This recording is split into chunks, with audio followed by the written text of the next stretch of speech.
Hello guys, good morning, જય Shri Krishna everyone. અને મારી આરાધ્યા તરફથી પણ જય શ્રી કૃષ્ણ. બેન ગીત ગાઈ જો ડબ્બાને બોલાવતી હતી.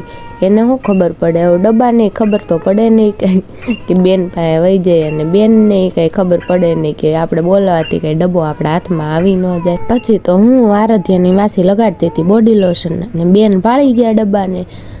લાઈને માસી હું થોડું લગાડી લઉં, હું થોડી રૂપાળી થઈ જાઉં. પછી હું બોડી લોશન લગાવીને પછી બેન જો એના માસી યારે રમતા હતા કે ભાઈ જો હું થઈ ગઈ છું ને રૂપાળી, બહુ હરખાણી. પછી તો થોડીક વાર માટે કે ભાઈ બોડી લોશન લગાવીને હું રૂપાળી થઈ ગઈ. બધા જ રોજ સાંજે અમારી નાઇટ શિફ્ટ તો હોય જ તે.